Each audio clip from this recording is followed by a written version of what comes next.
안녕하세요. 저는 40대 중반 재혼해서 조용히 살고 있는 평범한 여자입니다. 지금의 남편과는 3년 전에 결혼했고, 당시 제 아이는 7살이었습니다.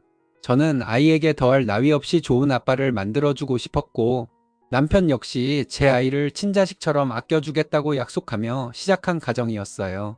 그런데 이 단란한 생활에 깊은 상처를 남긴 인물이 있었으니 바로 남편의 여동생, 그러니까 제 시누였습니다. 처음에는 그저 예민한 성격의 가족이겠거니 결혼 초기에는 조심만 하면 무난하게 지낼 수 있겠지 싶었습니다. 하지만 그런 기대는 산산조각이 났습니다. 문제는 단순한 말다툼도 아니고 시집살이 같은 고전적인 갈등도 아니었어요. 그 아이, 제 아이에게 상상도 할 수 없는 말들을 했더군요. 그것도 몇 번씩이나요. 그 어린 나이에 마음에 씻을 수 없는 상처를 남긴 그 말, 너는 불륜으로 태어난 아이야. 그래서 태어나지 말았어야 했어. 저희 부부는 한 번도 그런 이야기를 아이에게 들려준 적도 없고, 오히려 아이를 위해 모든 걸 덮고 밝고 건강한 가정을 만들기 위해 애쓰고 있었는데 말입니다. 그런데 그런 저희의 노력을 조롱하듯 신우는 저와 남편이 모르는 사이에 그런 말을 반복해서 했더라고요. 아이는 그 말을 듣고 한동안 밥도 잘 안 먹고 악몽을 꾸고 갑자기 말수가 줄어들었어요. 처음엔 왜 그러는지 몰랐습니다. 그러다 어느 날 아이가 울면서 얘기해 줬어요. 그 말을 듣는 순간 제 심장은 찢어지는 것 같았고 세상이 무너지는 기분이 들었죠. 저는 너무 놀라고 충격받았지만 아이 앞이라 최대한 담담한 척 했습니다. 하지만 남편은 다르더군요. 남편은 분노로 들끓었고 결국 신우집으로 곧장 찾아가서 그 집을 뒤집어 놓을 만큼 화를 내고 왔습니다. 집에 돌아온 남편은 말없이 저를 끌어안고 미안하다고 했어요. 저는 남편에게 모든 걸 맡기고 아무 말 없이 있었습니다. 솔직히 저 역시 당장 신우를 찾아가 얼굴을 핥히고 싶은 심정이었지만 그렇게 할 수 없었습니다. 제가 행동하면 그건 그냥 시집 싸움으로 보일 테니까요. 아이를 위한 조용한 복수가 필요하다고 생각했거든요. 그래서 꾹 참고 조용히 살았지만 그 일은 제 마음속에서 잊히지 않더군요. 저는 사실 이혼이라는 단어 자체가 지긋지긋했습니다. 첫 결혼에서 받은 상처가 워낙 깊었거든요. 전 남편은 정말이지 인간적으로도 경제적으로도 바닥이었습니다. 일주일에 5번은 술에 취해 새벽에 들어왔고 한두 번 일하다 말고를 반복하는 통에 생활비는커녕 술값도 벌지 못했어요. 저는 낮엔 회사에서 일하고 밤엔 파트타임까지 뛰면서 겨우 생활을 유지했죠. 매달 카드값, 월세, 공과금 그리고 전 남편 술값까지 제 월급은 항상 바닥났습니다. 심지어 그 사람은 미안하다는 말 한마디 없이 마치 제가 당연히 벌어와야 할 사람처럼 구는 거예요. 어느 날 문득 생각이 들었어요. 내가 이 사람 술값 대주려고 사는 인생인가? 그런 생각이 들고 나니 더는 못 버티겠더군요. 그래서 이혼을 결심했고 뒤도 안 돌아보고 나왔습니다. 그때 제 나이 39이었습니다. 남편 역시 비슷한 경험을 했더군요. 저희가 처음 만났을 때 그는 이미 한 차례의 아픔을 겪고 있었습니다. 그의 전처도 술을 즐기다 못해 빠져버린 사람이었대요. 술만 마시면 연락이 두절되고 새벽 늦게 들어오는 일이 다반사였다고 했습니다. 뿐만 아니라 무슨 일이 있을 때마다 시어머니에게 전화해서 돈을 요구하곤 했다 합니다. 남편은 그 모습이 정말 수치스럽고 견딜 수가 없었다고 말했어요. 여러 번 달래보고 맞춰도 봤지만 끝내는 바뀌지 않았고 그래서 결국은 본인도 이혼을 선택하게 됐다고 하더군요. 둘 다 아이 없이 이혼을 마무리했기에 그나마 다행이라는 생각도 들었습니다. 서로의 상처가 깊었기에 더 조심스러웠고 그래서 더욱 배려하면서 만났던 것 같아요. 우리는 어느 날 문득 마치 운명처럼 서로의 삶에 스며들었습니다. 처음에는 그저 따뜻하고 조심스러운 만남이었지만 어느 순간 제 뱃속에 새 생명이 생겼고 그로 인해 우리의 결혼은 자연스레 빨라졌어요. 남편은 저를 책임지고 싶다며 결혼을 서둘렀고 저 역시 이 사람이라면 아이와 저를 지켜줄 수 있을 것 같아 마음을 정했습니다. 다만 제가 알기로는 남편이 그때 이미 이혼이 끝난 줄 알았는데 실제로는 그 시점이 이혼소송 막바지였더군요. 그 사실을 나중에 알게 되었을 땐 조금 당황스럽기도 했지만 저는 이 사람의 진심을 믿었기에 흔들리진 않았어요. 하지만 남편의 전처는 끝까지 발악을 하며 우리가 결혼하기로 했다는 걸 알게 되자 법원에 남편이 결혼 생활 중 외도를 저질렀다고 주장했더라고요. 남편은 너무 억울하다는 표정으로 저에게 그 상황을 설명해 줬습니다. 처음에는 법적으로도 저희가 불리한 상황이 아니었지만 전처가 워낙 악착같이 나오다 보니 결국 합의금, 그러니까 위자료 형식으로 돈을 주고 결혼 생활을 완전히 마무리했어요. 그런 사실이 알려지면 시댁에서는 저를 뭐라고 할까봐 솔직히 불안한 마음도 있었지만 남편은 제 손을 꼭 잡고 말했죠. 내가 어떤 상황이든 너랑 아이한테만 책임지면 되는 거. 아니야? 내 인생의 새 출발은 너야. 그 말 한마디가 저를 붙잡았고, 그래서 저는 지금까지 이 사람 곁에 남아있는 겁니다. 그때 저는 남편에게 속았다는 생각이 분명 들었지만 이미 제 뱃속에는 아이가 자라고 있었고 남편을 향한 마음도 있었기에 모든 걸 포기하긴 어려웠습니다. 남편은 처음부터 끝까지 저를 책임지겠다고 말했고, 제가 얼마나 상처받았는지도 알고 있었기에 더 이상은 미워할 수가 없었어요. 진심으로 뉘우치고 있다는 걸 느낄 수 있었거든요. 결국 저는 아이와 남편을 선택하기로 했습니다. 세상이 다 등을 돌려도 이 둘은 제가 지켜야 할 이유였으니까요. 우리는 서로의 부모님께 인사를 드리고 따로 결혼식은 하지 않고 살림을 합쳤습니다. 혼인신고만 하고 소박하게 시작한 결혼 생활이었어요. 처음엔 다들 조심스럽고 어색한 분위기 속에서 우리가 어떻게 살아갈지 지켜보는 것 같았습니다. 특히 남편의 동생들과 그 배우자들, 그러니까 시동생과 신우 그리고 동서는 저를 곱게 보지 않는 게 분명해 보였어요. 말 한마디, 눈빛 하나에서도 그 미묘한 경계심이 느껴졌죠. 어쩌면 불륜녀라는 오해를 했을지도 모르겠어요. 아니, 그 오해가 틀린 것도 아니었을지 모르죠. 법적인 마무리가 되지 않았던 시점에서의 임신이었으니까요. 하지만 저는 억울해도 변명하지 않았습니다. 설명해봐야 소용이 없다는 걸 누구보다 잘 알았거든요. 그래서 저는 묵묵히 제 역할만 했습니다. 시댁에 갈 일이 있으면 묵묵히 움직이고 음식할 일이 있으면 조용히 손부터 움직였어요. 괜히 나섰다간 또 뒷말이 나올 것 같아서 조심스럽게, 아주 조심스럽게 살았죠. 그런 시기에 동서 쪽 친정에서 민사소송이 걸린 일이 있었습니다. 꽤 민감하고 복잡한 일이었는데 우연히 그 이야기를 들은 저희 친정아버지가 도와주겠다고 나서셨습니다. 아버지는 젊은 시절 공무원으로 오래 근무하시다가 퇴직하신 분인데 법률 쪽 인맥이 좀 있으셔서 믿을 만한 변호사를 바로 소개해 주셨어요. 동서 친정의 문제는 생각보다 빠르게 잘 해결되었고 그 일 이후로 동서의 저에 대한 태도가 조금씩 달라졌습니다. 전에는 겉으론 웃으면서도 마음은 닫고 있는 게 느껴졌는데 이제는 밥 먹을 때도 먼저 말을 걸고 시댁 일도 같이 나서서 도와주고 저와 눈을 마주치며 이야기를 하는 사람이 되어 있더라고요. 저는 그게 너무 고마웠어요. 누군가의 시선을 바꾼다는 게 얼마나 어려운 일인지 알기에 그 변화가 참 소중하게 느껴졌습니다. 그렇게 시간이 지나 어느 날 동서와 단둘이 술을 한 잔 기울이게 된 날이 있었어요. 시댁 행사 마치고 남자들끼리 먼저 들어가고 저희 둘만 주방에서 정리하다가 자연스럽게 대화를 이어가다 보니 제가 그동안 묵혀왔던 이야기를 꺼내게 되었어요. 사실 나 그때 남편이 이혼 다 끝낸 줄 알고 있었어. 나도 속은 거야. 갑자기 아이가 생기고 그 뒤에야 이혼이 마무리 중이었단 걸 알았지. 제 말에 동서는 조용히 고개를 끄덕이더니 한참을 말없이 있다가 그러더군요. 형님 진짜 그랬구나. 나는 그런 줄도 모르고 괜히 형님 혼자 욕심부린 거라 생각했어. 사실 그때 형님이 좀 얄밉기도 했거든. 내가 너무 오해했네, 미안해요. 그 말이 얼마나 큰 위로가 되었는지 모릅니다. 저는 웃으며 괜찮다고 했지만 마음 한쪽이 찡하게 울렸어요. 처음으로 누군가가 제 입장을 진심으로 이해해 준 것 같았거든요. 동서는 그날 이후로 저를 언니라고 부르기 시작했고 시댁 모임에서도 저와 나란히 앉고 자리를 마련할 때도 항상 저를 배려해 주는 사람이 되었습니다. 시간이 지나도 그날의 대화는 제 마음 한구석에 오래도록 따뜻하게 남아 있습니다. 신우는 한결같이 저를 싫어했습니다. 제가 아무리 웃으며 다가가도 냉랭한 태도는 바뀌지 않았습니다.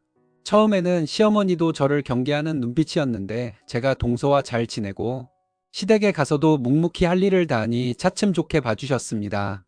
그러자 신우만 혼자 저를 향한 날 선 태도를 고집스럽게 이어가더군요. 동서가 나중에 귀띔해준 적이 있었어요.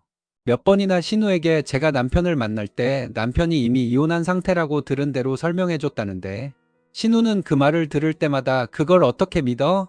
속지 말하며 딱 잘라 거부했다는 겁니다. 믿고 싶지 않다는 듯이 저를 향해 끝없이 의심의 벽을 세우는 모습이 참 답답했죠. 심지어 신우는 동서에게까지 못되게 굴어서 괜히 괴롭히고 기를 죽이려는 듯한 말투로 대했거든요. 그러니 자연스레 가족들이 한자리에 모이면 동서와 저는 더 가까이 앉아 이런저런 얘기를 나누며 일도 함께하게 되었고 신우는 그 속에서 점점 따로 겉돌게 되었더군요. 특히 기억에 남는 건 식탁 앞에 앉아 동서와 웃으며 대화를 나눌 때였습니다. 그럴 때마다 신우는 꼭 시어머니 이름을 빌려 이것저것을 시켰습니다. 일부러 작정하고 부려먹는 듯한 느낌이 강했지만 겉으로는 시어머니가 시켰다고 하니 제가 대놓고 거절할 수도 없었죠. 괜히 불평이라도 하면 불효 며느리처럼 보일까 싶어 억지로 움직일 수밖에 없었습니다. 그런데 그렇게 시켜놓고는 뒤에서는 또 잔소리를 늘어놓았습니다. 마치 못된 시어머니 흉내라도 내듯 다그치며 기분을 상하게 했어요. 동서와 저는 그런 태도를 보고도 그냥저냥 넘기기로 했습니다. 처음엔 속이 부글부글 끓었지만 서로 눈짓을 주고받으며 그냥 모른 척하자 하고 넘어갔습니다. 이상하게도 신우가 못되게 굴수록 저와 동서는 오히려 더 단단히 가까워졌습니다. 묘하게도 신우가 틈을 벌리려 할수록 우리는 더 끈끈하게 붙어버린 거였죠. 그렇게 시간이 흐를수록 저와 동서 사이에는 은근한 연대감이 생겼고 반대로 신우와는 점점 멀어져 갔네요. 그렇게 지내던 중 저희 아이가 7살이 되었을 무렵 그 일이 터졌습니다. 평범하고 잔잔하던 일상 속에서 갑자기 날벼락처럼 내려앉은 사건이었어요. 어느 날 아이가 학교에서 돌아와 눈망울이 촉촉하게 젖은 채로 저를 보는데 잠시 머뭇거리더니 작은 목소리로 물었습니다. 엄마, 불륜이 뭐야? 순간 저는 귀를 의심했어요. 아직 세상 물정을 잘 모르는 어린아이가 어떻게 그런 단어를 입에 올릴 수 있겠습니까? 저는 당황해서 아이에게 그 말을 어디서 들었냐고 물었어요. 그러자 아이는 울먹이며 고모가 그러는데 나는 불륜으로 태어난 아이래. 태어나지 말았어야 한대라고 고백하더군요. 머릿속이 하얘지고 눈앞이 어두워지며 당장 신우가 제 눈앞에 있었다면 아마 큰일이 났을 겁니다. 아이는 근데 왜 내가 태어나면 안 되는 거야? 라고 묻다가 결국 펑펑 울어버렸습니다. 저는 아이를 끌어안고 달래주었지만 가슴속에서는 치밀어 오르는 분노가 멈추질 않았습니다. 마침 그 자리에 남편도 있었어요. 아이의 말을 들은 남편은 굳게 입을 다문 채 말없이 일어나더니 옷을 챙겨 입고 나갔습니다. 묻지도 따지지도 않고 곧장 신우 집으로 달려갔다고 합니다. 나중에 들으니 남편은 신우 집을 뒤집어 놓다시피 하고 따져 물었다고 하더군요. 그 자리에서 남편이 신우에게 도대체 무슨 짓을 한 거냐고 소리치자 신우는 태연하게 사실이지 뭘 그러냐라며 뻔뻔하게 대답했다고 했습니다. 결국 남편은 분노를 참지 못하고 신우의 뺨을 몇 대 갈겼다고 하더군요. 그 뒤로 신우는 남편을 고소하겠다고 으름장을 놓았고 남편은 오히려 고소해라 내가 더 밝힐 테니라고 맞받아쳤습니다. 남편은 분이 풀리지 않아 신우 집에 몇 번 더 찾아가 문 앞에서 소리를 지르고 난리를 치고 오기도 했습니다. 하지만 신우는 문을 열어주지 않았고 남편은 결국 문 앞에서 목청껏 외치다 돌아올 수밖에 없었죠. 그때 신우는 결혼한 지 얼마 되지 않았던 때였습니다. 그래서 저는 더욱 이해할 수가 없었습니다. 언젠가 본인도 아이를 낳을 사람인데 어떻게 그런 끔찍한 말을 어린 조카에게 할 수 있단 말입니까? 그 사실을 떠올릴 때마다 화가 치밀어 오르더군요. 시간이 지나면서 저도 조금씩 마음이 가라앉기 시작했습니다. 예전 같았으면 시댁에 가서 신우 얼굴만 봐도 심장이 벌렁거리고 얼굴이 화끈거렸는데 시간이 약이라고 했던가요? 그 불타오르던 분노가 서서히 희미해지면서 적어도 겉으로는 예전보다 차분하게 마주할 수 있게 되었어요. 물론 상처가 아물지는 않았지만 아이 앞에서 괜히 감정을 드러내고 싶지는 않았습니다. 그래서 저는 아이에게도 은근슬쩍 확인을 해봤습니다. 혹시나 또 고모가 못된 말을 하지 않았는지 조심스레 물어봤죠. 다행히 그 이후로는 아이가 그런 얘기를 들은 적이 없다고 하더군요. 순간 안도의 한숨이 나왔습니다. 그런데 이 일은 저뿐 아니라 동서에게도 큰 충격을 주었어요. 동서는 제 앞에서 울분을 터뜨리듯 말했습니다. 아무것도 모르는 애한테 고모라는 사람이 어떻게 그런 말을 할 수가 있어요? 라며 분노를 감추지 못했죠. 그러다가 동서가 갑자기 뜬금없이 말끝을 흐리며 자기는 아이를 지운 적도 있으면서라고 중얼거렸습니다. 저는 깜짝 놀라서 그게 무슨 말이냐고 되물었어요. 동서는 잠시 망설이다가 예전 이야기를 들려주더군요. 시동생과 연애를 하던 시절 신우가 집안에 인사까지 시킨 남자가 있었다는 겁니다. 결혼까지 구체적으로 오가던 단계는 아니었지만 꽤 진지한 만남이었다고 했어요. 그런데 그때 신우가 그 남자와 교제를 이어가던 중 임신을 하게 되었다는 충격적인 사실을 들려주더군요. 처음엔 그 남자와 결혼 이야기를 하느냐 마느냐로 왔다 갔다 했는데 결국 신우가 다른 남자를 만나는 게 들통나면서 관계가 완전히 무너졌다고 합니다. 그 과정에서 결국 아이는 지워졌고 모든 것이 허무하게 끝나버린 거였죠. 저는 동서의 말을 들으면서도 처음엔 그저 담담하게 반응했습니다. 놀랍기는 했지만 속으로는 묘한 씁쓸함이 올라왔습니다. 같은 여자로서 그리고 한 번이라도 생명을 품었던 사람으로서 그 아픔이 얼마나 컸을지 어렴풋이 느껴졌거든요. 그래서 아무리 신우가 미웠어도 그 순간만큼은 여자의 입장에서 생각하게 되더라고요. 참 아이러니했지만 미움과 연민이 뒤섞이는 복잡한 마음을 어쩔 수 없이 느꼈네요. 그리고 얼마 전 시동생네 집들이에서 또 한바탕 사단이 났습니다. 시동생이 새로 이사를 했고 집들이를 한다고 해서 저희 가족도 초대를 받았거든요. 그날은 시부모님도 함께 오셨습니다. 하지만 두 분은 원래 일찍 주무시는 편이라 저녁만 드시고 바로 먼저 자리를 뜨셨습니다. 남은 사람들은 저희 부부와 아이 시동생 부부 그리고 신우네 부부였습니다. 자연스럽게 다 함께 식사 후에 그릇을 치우고 가볍게 맥주잔을 기울이며 이야기를 나누게 되었죠. 거실에서는 시동생네 아이들과 저희 아이가 어울려 장난을 치며 노느라 정신이 없었고 어른들은 부엌 식탁에 둘러앉아 담소를 이어가고 있었습니다. 그런데 분위기를 흐리는 사람은 역시나 신우였습니다. 다른 사람들은 오랜만에 모여 이런저런 얘기를 나누며 웃기도 하고 집도 참 예쁘다고 칭찬도 하는데 신우 혼자만 뚱한 표정으로 앉아 있더군요. 처음에는 그냥 피곤한가 보다 했습니다. 하지만 제 예감은 틀리지 않았습니다. 얘기가 오가는 도중 신우가 굳이 하지 않아도 될 말을 꺼낸 겁니다. 전 새언니는 어쩌고 하며 빙빙 돌리더니 갑자기 제게 솔직히 언니도 오빠가 그때 이혼 소송 중이었다는 걸 알고 있었던 거 아니냐라며 쏘아붙이듯 묻더군요. 더 기가 막힌 건 신우의 얼굴이었습니다. 그 표정은 마치 세상 다 가진 듯 행복하고 통쾌해 보였거든요. 반대로 남편 얼굴은 불그락푸르락 변해갔습니다. 순간 폭발하기 직전에 그 표정을 보니 제가 더 긴장되더군요. 시동생도 참다 못해 신우에게 너는 이런 자리에서 그런 소리밖에 할 게 없냐고 따끔하게 한마디 했습니다. 분위기는 싸늘해졌고 신우 남편은 당황한 듯 이리저리 눈치만 보면서 아무 말도 못했습니다. 그런데도 신우는 아랑곳하지 않았습니다. 오히려 시동생을 향해 어쨌든 사실 아니냐며 씩 웃으며 받아치더군요. 그 웃음이 더 치졸하고 못나 보여서 속이 뒤집히는 줄 알았습니다. 솔직히 그 순간 남편을 그냥 두면 정말 큰 사고가 날 것 같았습니다. 그래서 저는 황급히 남편을 거실 쪽으로 데리고 나왔습니다. 그리고 조심스레 말했죠. 제발 참아줘요. 우리가 크게 반응을 보이면 신우는 오히려 재미 붙여서 더 저럴 사람이에요. 그냥 못 들은 척 넘어가줘요. 제 목소리는 떨렸지만 진심이었습니다. 남편은 한참을 씩씩거리다가 결국 쓴웃음을 지으며 알겠다라고 하더군요. 그 모습을 보니 안도하면서도 동시에 제 가슴은 씁쓸하게 저려왔습니다. 그리고 다시 식탁에 앉았을 때였습니다. 다들 분위기를 어떻게든 수습해보려는 듯 대화를 이어가고 있었는데 신우가 또다시 입을 열었습니다. 이번에는 아이 갖는 얘기였어요. 몇 달 전부터 아이를 가지려고 노력 중이라는 말. 자기 아이가 태어나면 사촌들과 나이 차이가 많이 나서 제대로 어울려 놀지 못할 거라는 말이었죠. 그러면서 한숨을 섞어 아쉽다고 하더군요. 그런데 그 다음 말이 문제였습니다. 사촌들이랑 잘 못 어울려 노는 게 오히려 더 나을지도 몰라. 이 말을 하면서 저를 향해 입꼬리를 올리며 씩 웃었는데 그 표정이 정말 견디기 힘들었습니다.